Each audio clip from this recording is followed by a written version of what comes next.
আমার দেশের বাড়ি শরীয়তপুর। আমি দেশে কাজ বাজ ছিল না, তারপরে আসলাম ঢাকা।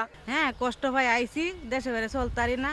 এবারে একটা সিটি কর্পোরেশনে একটা চাকরি লইলাম। বেতন হয়েছে 2200 টাকা, আর ঘর ভাড়া হয়েছে 1300 টাকা। এই 5,000 টাকা বেতন হয়। সকালে ভাত খাই না, দুপুরে ভাত খাওয়া পড়ে না, সন্ধ্যার পরে আইয়া দুগা গোসল গোসল দিয়া দুগা ভাত খাই, খাইয়া আবার এই সকাল 8টা বাজে আবার বাইরে যাইতে হয়। এই 3 বেলা খাইতে আর তো এই তো এক বেলা খাইছি আর এক বেলা রাত্রে খাইয়াম। সরকার থেকে আমাগরে কিছু দেয় নাই, আর কিছু সরকার থেকে আমরা পাইতাছি না। এই কাজ করলে তো অসুখ বিসুখ তো আছেই। হ্যাঁ, স্বাস্থ্যর ক্ষতি হয়। এরপরে এই যে হাত পাও কাটে। ভাই আছে এই যে যে পানিবাহিত সংক্রামক রোগগুলো যেগুলো দেখতে পাই, তাতেও দেখা যাচ্ছে যে ওরা আক্রান্ত।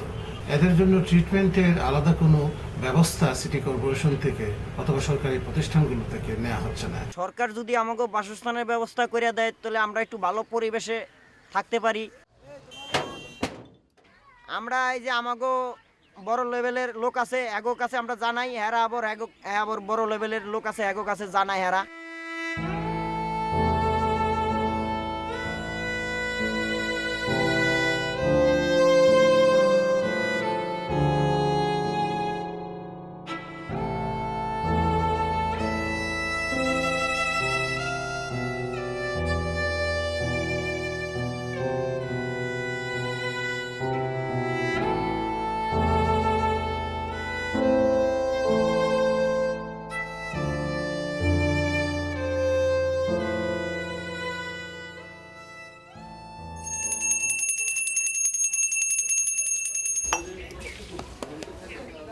আমরা হচ্ছে হরিজন এবং আমরা মূলত এখানে মানে প্রায় 150 মতো পরিবার এবং সবগুলোই হরিজন ফ্যামিলির।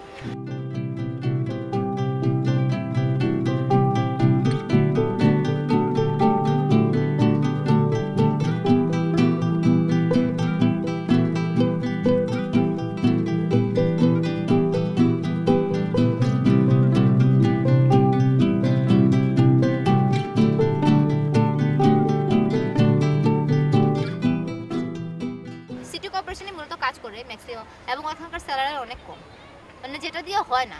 মানে এখানে শিক্ষিত হার একবারই কম। যদি এডুকেটেড হয় তাহলেই বুঝতে পারবে যে পরিস্থিতিটা কি। যেমন আমার যে অনেকগুলো রাইটস আছে, এটা কিন্তু আমি এখন জানতে পারি, কিন্তু আমি যদি পড়াশোনা না করতাম তাহলে কিন্তু আমি আমার মার মতো চিন্তা করতাম। টাকার অভাবে অনেকেই পারতেছে না, অনেক ইচ্ছা আছে যে মেয়ের পড়াশোনা করাবো, পারতেছে না। মানে মাথায় একটা কাজ করতো, মানে একটা জিনিস যে যদি ওরা জানতে পারে আমার ক্লাসমেটরা বা টিচাররা যে আমি সুইপার বা অমুক কলোনিতে থাকি, তাহলে ওরা আমাকে ভালোভাবে নেবে না। তো আমি মানে আমার পরিচয়টা গোপন রাখতাম সবসময়। সোশ্যাল এক্সক্লুশন যেটা, এটা তাদের জীবনে খুব প্রকট। তারা সামাজিকভাবে বিযুক্ত, ইনক্লুডেড না। বাংলাদেশের মতো জায়গায় এমনটা হওয়া উচিত যেখানে ওরা এই পেশা থেকে সম্পূর্ণ বাইরে চলে আসবে। এই পেশা হবে টেকনোলজিক্যালি ইন্টেন্সিভ একটা পেশা, প্রযুক্তি নির্ভর একটা পেশা। এখানে প্রযুক্তিই বেশিরভাগ কাজ করবে।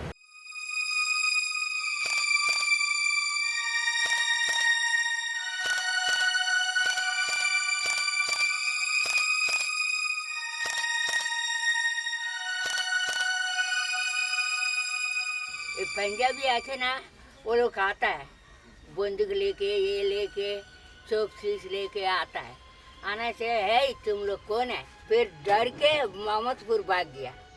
मोहम्मदपुर भागना से हम लोग को गरे राना को जगह में मनुष्य काट के, अरे हम लोग को गरे बेहतर है गड्ढा बना के मिट्टी दे के मनुष्य रखे।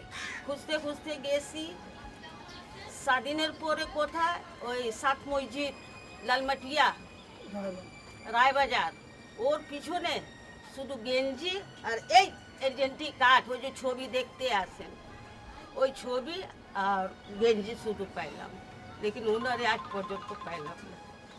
যাতে আমরা গর্ব করে বলতে পারি যে আমরা বাঙালি এবং আমরা হরিজন। দেশের জন্য আমাদের এই হরিজনের সমাজের 10টা লোক প্রাণ দিয়েছে এবং গর্বের সাথে বেঁচে থাকতে চাই, এটাই, আর কিছু না।